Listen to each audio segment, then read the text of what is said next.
Now that we've seen the need for some timers in that last video, let's talk about those two timers that are not the hello and hold timers, because we know what those are. The hello is 3 seconds, the hold time is 10 seconds. Hello is how often they're sent out, and the hold time is how long you're going to wait to hear from a neighbor before considering them possibly down. Now here, I have brought router 2 back online, and I've run show GLBP with the filter, and these can be really handy, or a pipe. And then I just said begin forwarder 1, because this way it takes us all the way into the show GLBP output where forwarder 1 and then everything after that is. And that's what we actually want to watch with these timers. I'm not going to give you a diagram here because I want you to see exactly where things are just from this output. And things are right back where they were. Our MAC address, our virtual MAC address ending in 01, the active router for that one is 23.3.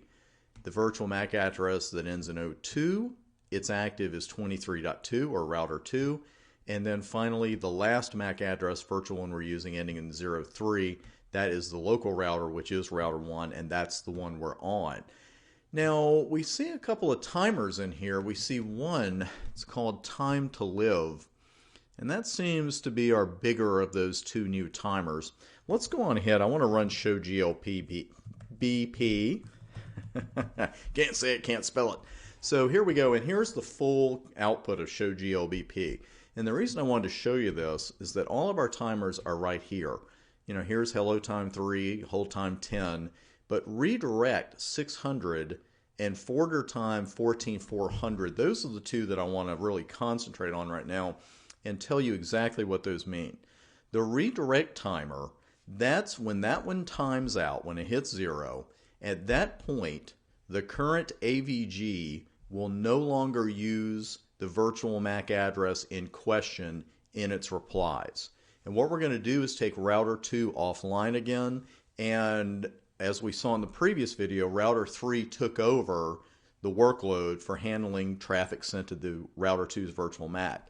Router 3 is not going to do that forever. And one reason router 3 is not going to do it forever is that our AVG is going to stop sending that address in its replies. The other value, the forwarder timeout, the much larger one, 14,400 seconds, at that point, the router that was using the virtual MAC along with the virtual MAC itself, they're both removed. They are flushed from everybody else's table. So when that hits, if that hits after we take router 2 down, and we're not going to sit here and watch it for 14,400 seconds, but if that did hit 0, then finally that particular AVF, router 2, and its virtual MAC would be flushed from all the tables. It would be like it never existed. So to watch one of these timers tick down a little bit, let's go ahead and head back over to router 2 first. What do you mean destination unreachable? There we go. Don't tell me. So let's go ahead and do a conf t, interface fast 00, and a shut again. Tell me destination unreachable. I built these destinations. So let's go ahead and use our filter again. So we're just looking at the forwarder information. We should start getting some messages here pretty shortly. And there we go. We've got a couple of state changes. Forwarder 2 has gone from listen to active. Forwarder 2 has gone from active to listen. And we can also use show GLBP brief right now just to check things out, see where they are. And you can see that we are, again, just like in the previous video or 2 videos back, that router 1 has taken over the role as the AVG. It's got a priority of 125. That's exactly why. We know because it says active here, and then it says local under active router. And then finally, our standby is our only other router, which is 23.3. We can also see that router 3 is the active router for forwarders 1 and 2. So it is handling data that's coming in with a destination MAC of 0007, B400, 0101, and 0102. Let's check those timers again, though.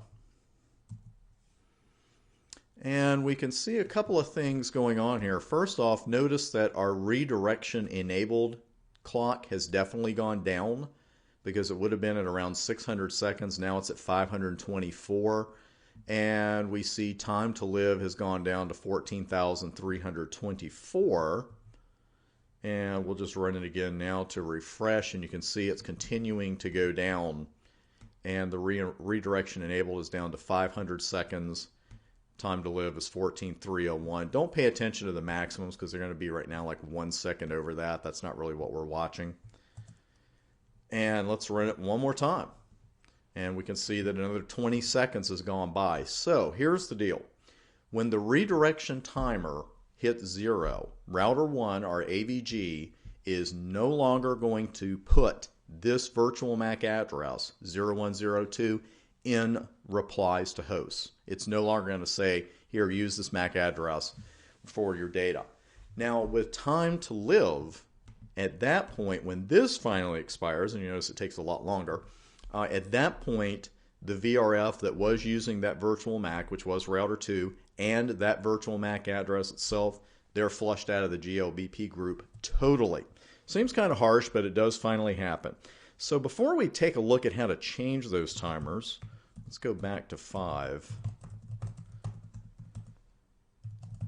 And we're going to bring that back online and let it cook a little bit. Because the timer command here is a little bit different. It's still intuitive as HSRP's is, just not as intuitive. And there are state changes. We'll do a show GLBP brief. And we see everything's back to where it was. The standby router hasn't been named yet, but it will be in a moment. And we see that router 2 is the AVG again, local router. And it's still sorting out the AVF roles, as you can see, because it's got router 2 listed for everything. And we'll just give that a few more seconds to cook here, so to speak. We've got some messages coming in. There you go. Again, this is great that you're seeing it live, because I know I said this in the video before that, but we're so used to things being so fast, like in spanning trees. You change a cost and it just takes a millionth of a second. GLBP takes a little bit longer, but finally we do have everything back the way it was before we shut router 2 down. So let's take a look at that timers command. And we've got GLBP1 and the timers part. That's pretty easy. Now, if you're going to change the hello time, you need to put that here. Again, I wouldn't get into milliseconds. I leave that certainly up to you. You can see the the range is 1 through 60 as far as changing the hello time. So if I wanted to change that to 4 seconds, I would just enter a 4. And notice then that I still have to enter a hold time. You got to put one in. So I put something like 15 in. So if I had this final command, GLBP1 timers 415, if you need to look at that command, you better know which 2 timers we're talking about, because we have 4 of them here. And if you just see GLBP1 timers and then 2 numbers, you know you're setting the hello and hold time. If you are setting the redirect timers, we would put redirect here, specify timeout values for failed forwarders. The first one is your redirect timeout, which makes perfect sense. And we'll just go ahead and set that one to 1800 seconds. And then finally, the timeout interval in seconds for failed forwarders, that's when we just finally get fed up and throw the AVF and its virtual MAC out of the picture entirely, or out of the group entirely. So that one's pretty high, but I'll just go ahead and really cut it down to 3600 seconds. And that's it. And, Cisco routers really don't give us messages like this too often. So when they do, I tend to pay attention. And this one says forwarder timeout is less than the default ARP cache timeout of 4 hours. So the thing is, I believe, matter of fact, I know that the command did take effect. The redirect time is 1800 seconds. The forwarder timeout is 3600 seconds. But the router is strongly suggesting to us that we don't make that second timer less than 4 hours. So what I would do after seeing that is just do a quick conf t. And I'm going to put a no in front of those. And that doesn't delete the timers because that's not possible. I hope. Let's find out. And you can see the redirect time has been set right back to 600 seconds of its default. Forwarder timeout, 14,400. So now we've actually seen the redirect time and the forwarder timeout start to tick down. We know what triggers that, and also we know what they're for. So we have the timers down cold. In the very next video, I believe we're going to do a little bit of tracking and we didn't have a track option in GLBP. It was something called waiting. So take a deep breath, take a little break. I'll see you on that video with another intense lab. See you there.